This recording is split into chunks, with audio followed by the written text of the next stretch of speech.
Muito bem, irmãos, nós vamos estudar a palavra de Deus no Evangelho de Lucas, capítulo 2. Vamos dos versos 8 a 20. Assim diz a palavra do Senhor. Ouça com atenção e devoção. Havia naquela mesma região pastores que viviam nos campos e guardavam os seus rebanhos durante as vigílias da noite. E um anjo do Senhor desceu aonde eles estavam. E a glória do Senhor brilhou ao redor deles, e ficaram tomados de grande temor.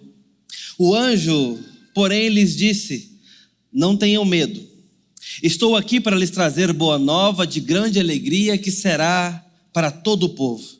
É que hoje, na cidade de Davi, lhes nasceu o Salvador, que é Cristo, o Senhor. E isso servirá de sinal a vocês, ou a vocês de sinal. Vocês encontrarão uma criança envolta em faixas e deitada numa manjedoura. E de repente apareceu com o anjo uma multidão do exército celestial, louvando a Deus, dizendo: glória a Deus nas maiores alturas, e paz na terra entre os homens a quem Ele quer bem. Quando os anjos se afastaram deles e voltaram para o céu, os pastores disseram uns aos outros: vamos até Belém e vejamos os acontecimentos que o Senhor nos deu a conhecer. Foram depressa e encontraram Maria e José e a criança deitada na manjedoura. E vendo isso, divulgaram o que lhes tinha dito ou sido dito a respeito deste menino. Todos os que ouviram se admiraram das coisas relatadas pelos pastores. Maria, porém, guardava todas essas palavras, meditando-as no coração. E os pastores voltaram glorificando e louvando a Deus por tudo que tinham ouvido e visto, como lhes tinha sido anunciado. Esta é a palavra do Senhor. Amém. Vamos orar, pedir a graça de Deus sobre nós. Ó Deus bendito, nos colocamos debaixo da Tua mão provedora, carentes de iluminação do Senhor nesse momento. Nos dê, ó Deus, da porção da Tua palavra, e com o coração aberto, ela possa ser recebida por nós. Dá-nos fé, ó Deus. Anima-nos, encoraja-nos, exorta-nos, em nome de Jesus Cristo. Amém. Irmãos, deixa eu conduzi-los num poema de uma poetisa que eu gosto e admiro, que é a Adélia Prado. Ela relata um dos seus poemas, exatamente esse episódio bíblico, dizendo sobre a cantiga dos pastores. Cito: à meia-noite no pasto, guardando nossas vaquinhas, um grande clarão no céu guiou-nos a esta lapinha. Achamos este menino entre Maria e José, um menino tão formoso, precisa dizer quem é? Seu nome santo é Jesus, Filho de Deus muito amado. Em sua caminha de coxo, dormia bem sossegado. Adoramos o menino, nascido em tanta pobreza, e lhes oferecemos presentes de nossa pobre riqueza. A nossa manta de pele, o nosso gorro de lã, nossa faquinha amolada, nosso chá de hortelã. Os anjos cantavam hinos cheios de vivas e améns. A alegria era tão grande, e nós cantamos também. Que noite bonita é esta, em que a vida fica mansa, em que tudo vira festa e o mundo inteiro descansa. Esta é uma noite encantada. Nunca assim aconteceu. Os galos todos saudando o menino Jesus que nasceu. Adélia Prado. Dá para imaginar que noite foi essa? Você consegue imaginar o que estava acontecendo aqui? A noite em que Jesus chegou. E não só a chegada dele, que para nós é muito significativo, mas a noite em que ele chegou foi visitada por esse espetáculo que a gente acabou de ler. Dá para imaginar que esta foi a profecia tão antiga se cumprindo, de que um dia Deus visitaria o seu povo, de que um dia Deus desceria dos céus, de que um dia os céus se rasgariam e Deus desceria. Esse foi o clamor de Jeremias, por exemplo. Se os céus se fendessem e Deus descesse para dar jeito na gente, para dar socorro para nós. Está acontecendo. Esse é o grande dia ou noite em que Deus está chegando. É um dia não só aguardado por quem acreditou nas velhas profecias, mas é um dia aguardado também pelos céus, por Deus, por que não? Afinal de contas, esse plano todo de vir e se enrolar em pano é dele. Essa ideia toda é dele. Então eu repito a pergunta: já imaginou essa noite? Consegue imaginar? Eu vou te falar.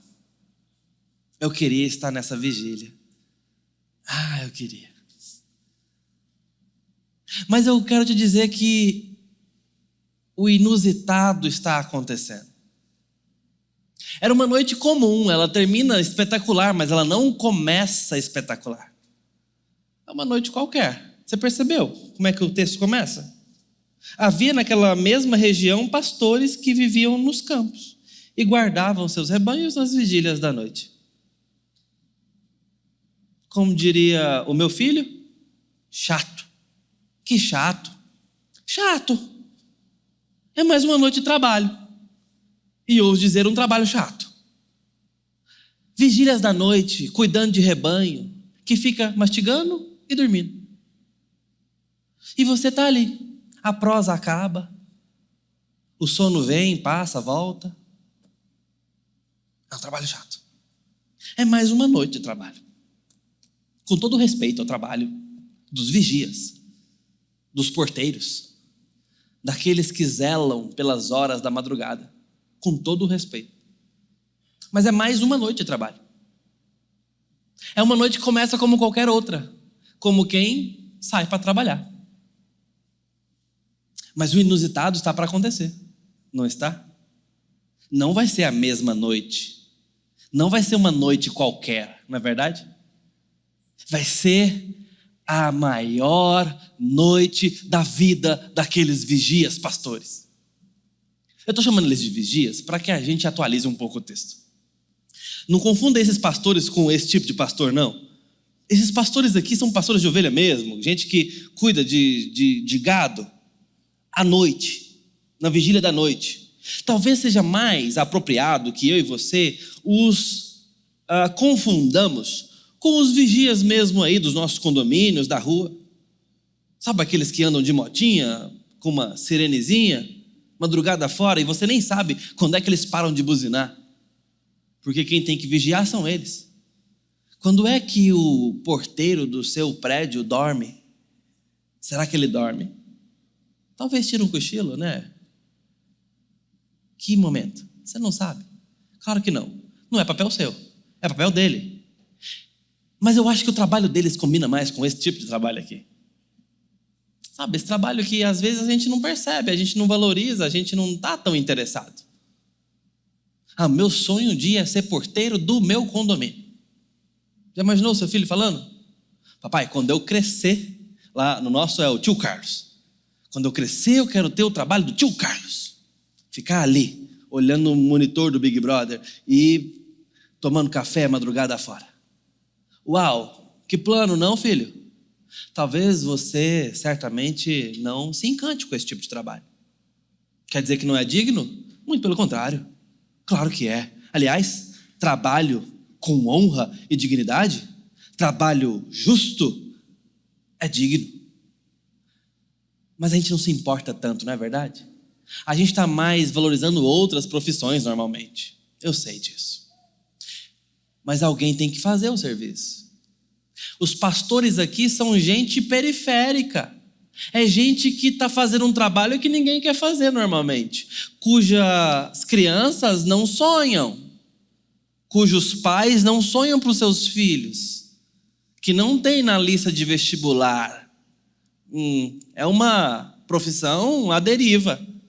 Estão lá, nos campos, no pasto, à madrugada. Nem o horário nós desejamos, nem o período das horas. Mas essa noite qualquer, com trabalho qualquer, com gente qualquer, não vai ser a mesma noite. E ouso dizer, estes homens comuns não serão os mesmos. Mas não porque serão revestidos de uma autoridade diferente, não, mas porque alguma coisa vai mudar muito sério no coração deles. Mas para mim, o inusitado aqui, talvez não seja tanto o fato de que um exército de anjos apareceu. Anjos já haviam descido em outros momentos. É espetacular, eu queria estar lá, eu falei para os irmãos. Mas pensa comigo. Deus está trazendo o seu Filho ao mundo. Definitivamente vai ser a única vinda encarnada. E vai durar pouco. 30 e poucos anos depois, e ele já sai da terra. Aconteceu o primeiro dia. Os anjos certamente estão atônitos com o que está acontecendo, imagino eu.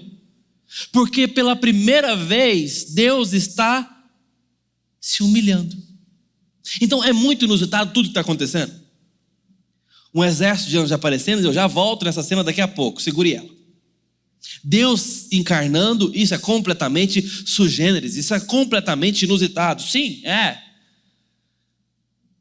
Mas eu quero chamar a sua atenção em primeiro lugar para outra coisa que é deveras inusitado. Absolutamente incompreensível. Quando tudo isso se reúne, Deus na terra, uma milícia angelical pronta com um coro de glória, quando a noite D acontece, quando se cumpre o alinhamento das profecias do Antigo Testamento, quando tudo isso está agora afunilado num momento e num evento, com quem Deus vai falar? Com os guardinhas, com os pastores. Faz sentido para você? Porque para mim não faz. Não era melhor levar essa cambada de anjos, com todo respeito, para falar com Herodes? Para aparecer em Roma logo? Olha quanto drama nós abreviaríamos. Já aparecer logo ao imperador. Já não seria melhor, pelo menos, estar ao redor do José, gente? Tudo que José tinha, além de uma baita desconfiança, era um sonho. Um sonho que acordou pensando: ai, Senhor, não dá para voltar agora que eu estou acordado e falar de novo? Um sonho. Eu sonhei ontem que uma das minhas monografias foi aprovada. Eu até abracei meu orientador. De verdade, sonhei. Não basta, eu preciso dar nota. Esperando essa semana. Se sair, eu conto para os irmãos. Os sonhos são maravilhosos, mas são sonhos. Não basta, né? Talvez José, querendo muito acreditar, se agarrou ao que tinha e disse: amém, amém. Se não é meu, pelo menos é do Senhor. Não apareceu uma milícia, não apareceu os exércitos de anjos para José, não apareceu tanto anjo para Maria, não apareceu para os judeus, não apareceu para os líderes, não apareceu para os reis, para os poderosos, para os governantes, para os príncipes, não apareceu. Apareceu a um punhado de pastores, cuidando da sujeira de ovelhas de madrugada. Pastores com a roupa cheia de sujeira e mal arrumados. E eles agora vão ser o auditório de todo o coro celestial. Faz sentido? Para mim isto é o que tem de mais subversivo no advento. Por que será que Deus faz as coisas do jeito que faz? Talvez nós não escreveríamos essa história assim, mas é assim que ela foi escrita. E esses homens recebem, contemplam, confiam, creem e saem de lá maravilhados e com uma missão. E é a partir desse momento que a missão começa a responder essa pergunta: por que aparecer a meros pastores? Bom, observe em primeiro lugar a mensagem. Um exército de anjos aparecem e cantam. E nesse momento eles são avisados: não temam, porque nós viemos trazer boas novas, e será para todo o povo. Hoje nasceu a vocês, ou lhes nasceu, o Messias, o Cristo, Jesus, o Senhor. Perceba a mensagem. Em primeiro lugar, esta é a mensagem. Perceba o conteúdo dessa mensagem. Hoje é dia de boas novas e será para todo o povo. Ele nasceu. Eles não estão vendo, eles não estão percebendo, além do anjo, como se não bastasse. Mas Deus está entregando um pouco mais a eles, como quem diz: algo extraordinário está acontecendo, caros pastores, e nós lhe daremos mais do que destemor. Daremos uma boa notícia, e vocês contemplarão um pouco de glória. E diz que onde o anjo desceu, ficaram tomados de grande temor, mas a glória do Senhor brilhou ao redor deles. Perceba o que está acontecendo. Deus começa a compartilhar um pouco de glória, porque o que vai acontecer a partir desse momento parece não ter glória nenhuma. Eles vão ser enviados a Deus vivo na terra, e quando chegarem lá, o Deus vivo é um bebezinho pobre, frágil, enrolado quase que maltrapilho, em faixas, num coxo, num lugar fedorento. Esse é o rei, esse é o Messias, o príncipe de Davi, o governante soberano sobre os reis da terra. Não parece que manda nem nesses bichos aqui, num boi bravo ali do curral. Não é capaz de tocar uma galinha, esse bebezinho. Você está dizendo que esse é aquele que os anjos e demônios se lhe submetem? O nome acima de todo nome? Ou seja, a partir desse momento, a despeito desse momento de glória, de ter a glória envolvendo ao redor deles, eles não vão ver muita glória. E digo mais, não vai ter muita glória por muitos anos.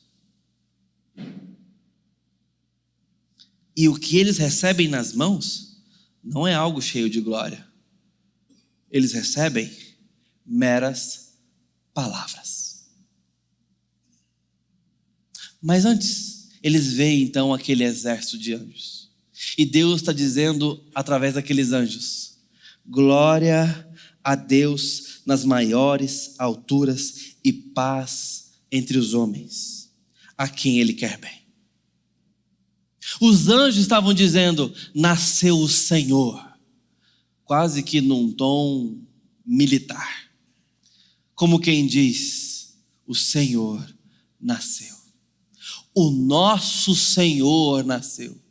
E vejam as palavras do evangelista, ele usa o termo exército, o termo senhor acontecendo aqui, e esse senhorio tem a ver com o dominus. E o dominus aqui é o general, o senhor do exército. Termo esse que já foi usado como expressão na língua hebraica no Antigo Testamento, com o senhor dos senhores, general.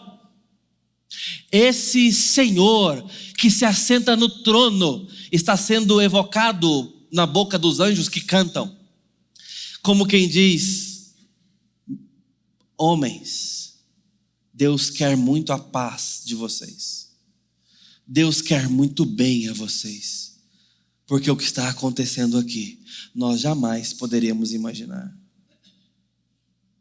O Senhor saiu do seu trono para ser doado a vocês de forma humilhante.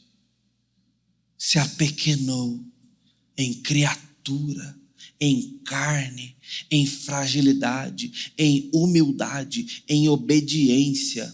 A própria lei se fez obediência à letra. O Criador se fez carne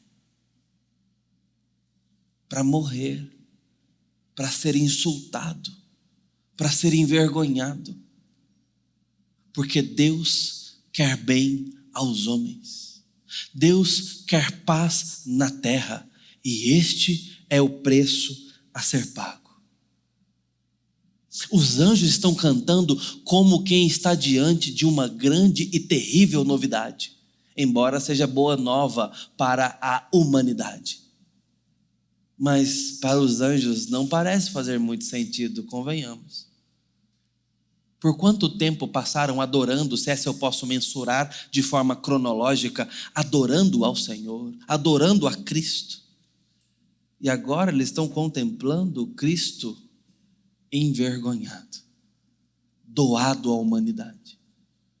E cantam em pose de exército: glória a Deus nas maiores alturas, e paz entre os homens a quem Ele quer bem. Ele lhes quer muito bem, senão não estaria fazendo o que está fazendo.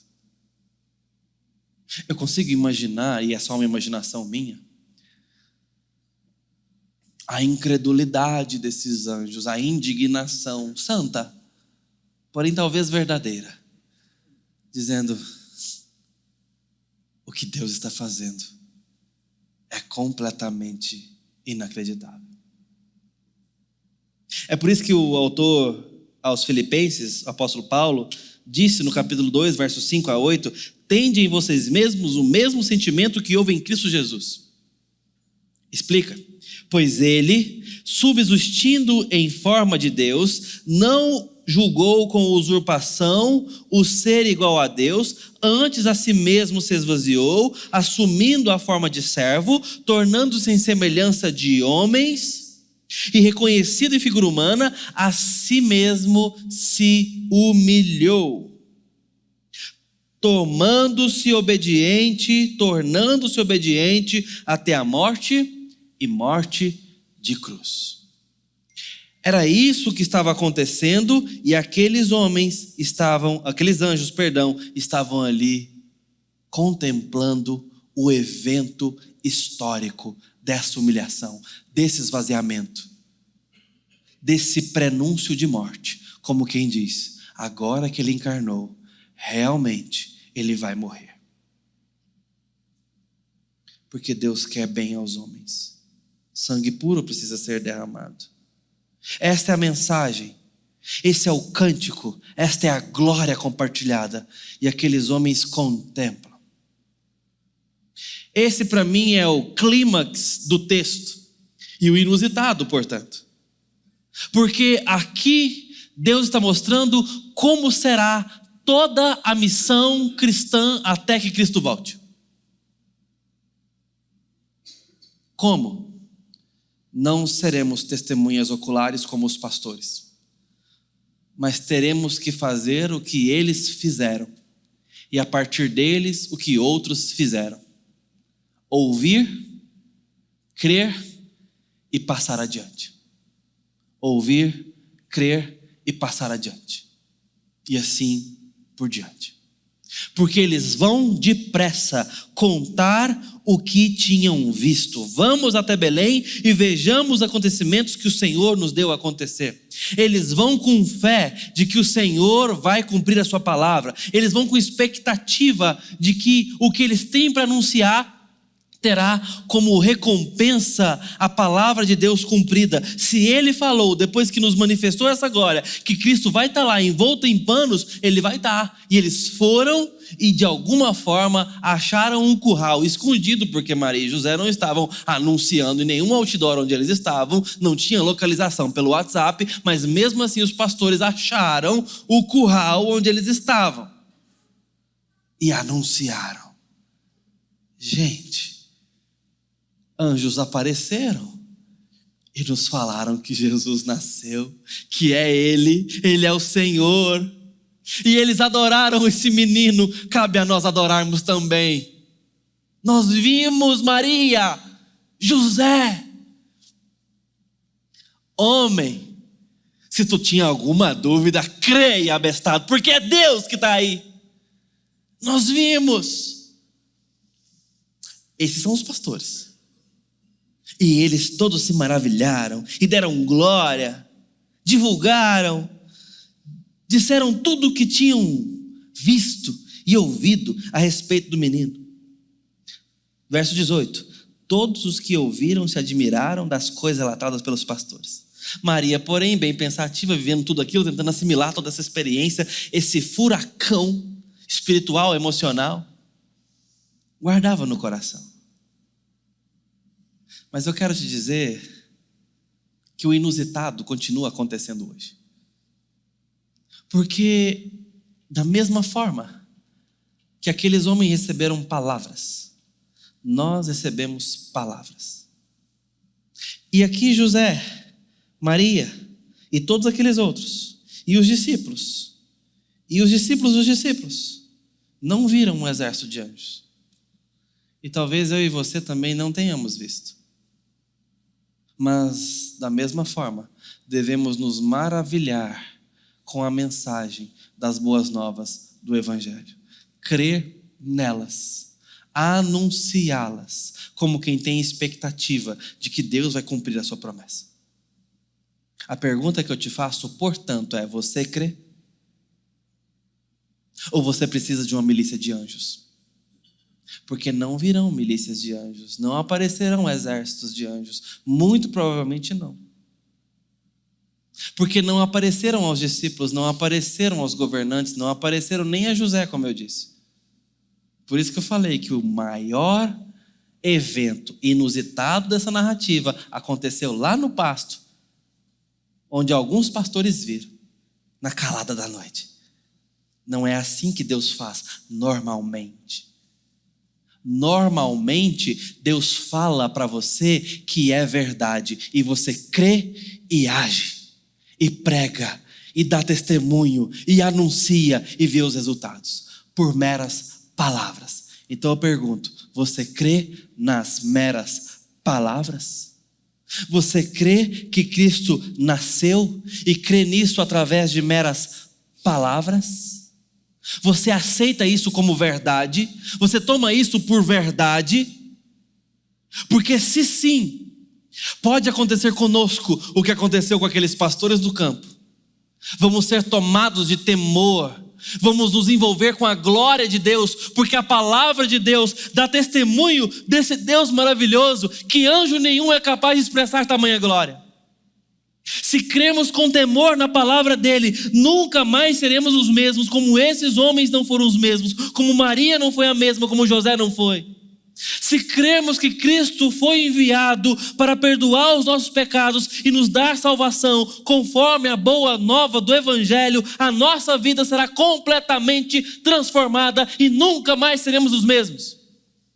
Mas antes disso, guardados para a eternidade, com uma perspectiva renovada, com santidade possível, com decisões a tomar debaixo da santidade de Deus, porque o Evangelho é boas novas, porque Deus quer bem a homens na terra.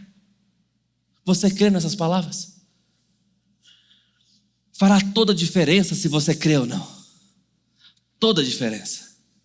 Mas não apenas no ponto de perspectiva do que Ele pode fazer em nós, mas também do que Ele pode fazer através de nós.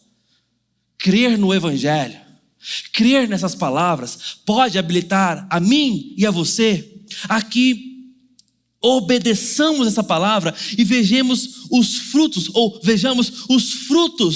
dessa palavra. Eu quero te terminar com um exemplo muito específico. Se você crer em tudo que o Evangelho prega a respeito de Jesus, você entende que Ele veio para salvar pecadores e que não há pecadores difícil demais de ser perdoado por Cristo, porque a obra foi feita de forma suficiente. Isso habilitará a mim e a você a que preguemos o Evangelho com ousadia. Nos encorajará a pregar a palavra na qual cremos e acreditamos. Nos fará dar testemunho pelos nossos filhos até o sangue. Nos fará dar testemunho no trabalho e nos fará pagar o preço de honrar a palavra de Deus na nossa história, ainda que nos custe dinheiro, ainda que nos custe saúde, ainda que nos custe segurança. Porque cremos nessa semente bendita. Cremos que é verdade, cremos que é verdadeiro, cremos que é digno de toda confiança e de inteira confiança. Eu estou alargando um pouco o cinto aqui para que apertemos bem. Você crê nessas meras palavras? Porque depois de todo o espetáculo, toda aquela cena, os anjos deu aos pastores palavras. Vão e falem. É assim que Cristo fará. É assim que Cristo fez quando ressuscitou. Ele aparece para um e outro e diz: avise os outros. Fale. Deixa eu te dizer uma coisa. Jesus nasceu para salvar a sua vida e perdoar os seus pecados na morte dele. Mas ele também nasceu e fez isso por você, para que eu e você falemos a outros essa boa nova. Anunciemos o Evangelho. Ah, mas eu não sei se eu sou capaz. Ele apareceu a pastores. Ele não apareceu aos príncipes nem aos doutores. Ah, mas eu tenho vergonha. A mensagem, quando você vê o fruto dela, você vai ficar com vergonha da sua timidez. Porque é arrebatador ver uma pessoa se entregar a Cristo por causa da palavra do Evangelho. Eu não queria que você demorasse mais na sua história sem ver alguém chegando a Cristo porque você anunciou o Evangelho para essa pessoa. Eu não queria que você demorasse mais sem interceder, sem orar, sem tomar atitude de fazer a sua vida, o seu ministério, o seu trabalho, o seu tempo e a sua família como agentes do anúncio das boas novas de Deus na terra aos homens a quem Ele quer bem. Deus está comprometido com isso, irmãos.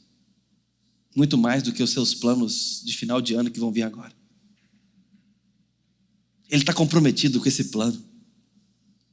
E Ele está chamando a gente para participar dele. Anunciar as boas novas.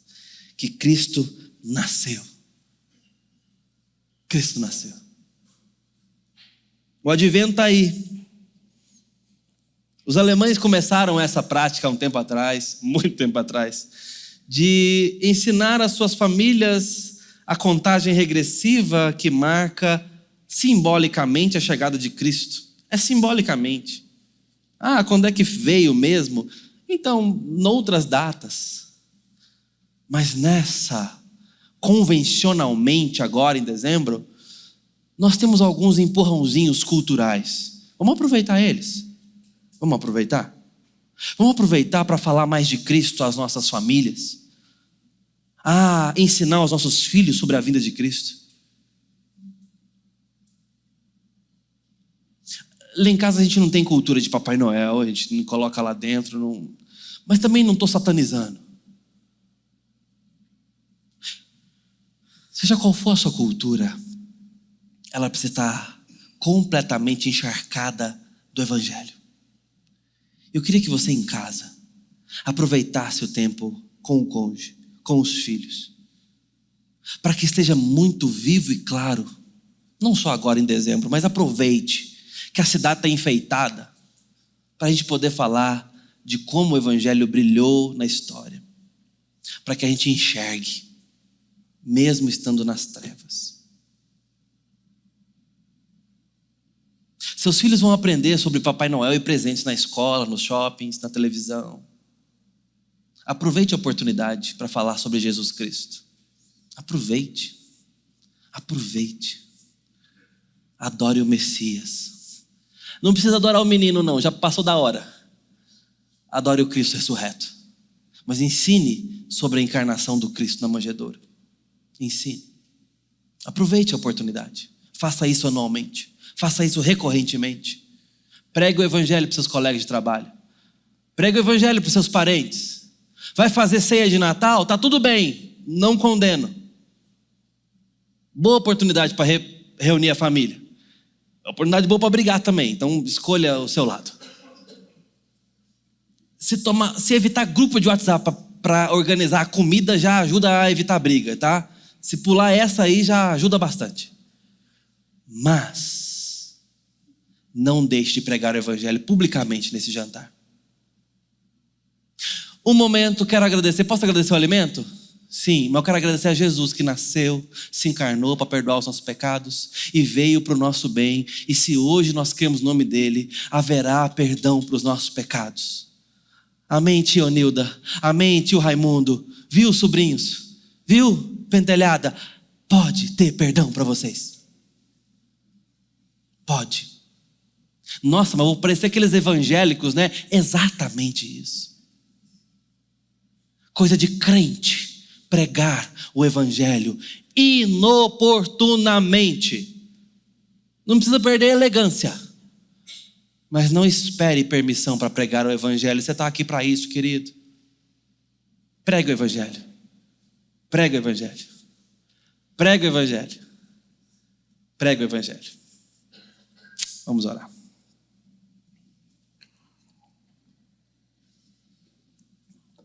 Ó Deus bendito, amado de nossas almas, porque nos amou tanto. Ajuda-nos a crer nas palavras das benditas boas novas, a nelas colocarem nossa confiança, devoção e temor diante do Senhor. Ó Pai, nos faça crer a ponto de obedecer e dar testemunho do Senhor. Nos faça pregar o Teu Evangelho para que pessoas possam viver também. Para que outros possam ser salvos. Para que outros se arrependam. E nessa hora, Pai, talvez alguém escute esse sermão e ainda não teve uma decisão tomada por Cristo. Eu te peço nessa hora, por misericórdia e graça, que o Senhor convença esse coração. Para que creia que o Senhor enviou a Cristo Jesus de forma humilhante e bendita, para sofrer e morrer por pecados, por todos os pecados dessa vida. Que o Teu Espírito Santo alcance, convença, transforme, traga arrependimento, traga fé. Ó Deus, em nome de Jesus, que haja salvação nesse dia. Nos ajude a crer que o Senhor pode salvar os nossos, a ponto de pregarmos para eles e darmos testemunho. Aviva-nos, ó Deus, para a pregação do Evangelho, para o testemunho das boas novas do Senhor, em nome de Jesus Cristo. E agora, irmãos, que o amor de Deus, o Pai, a graça de nosso Senhor Jesus Cristo e a consolação do Santo Espírito de Deus esteja sobre vós, hoje e para todo sempre. Amém.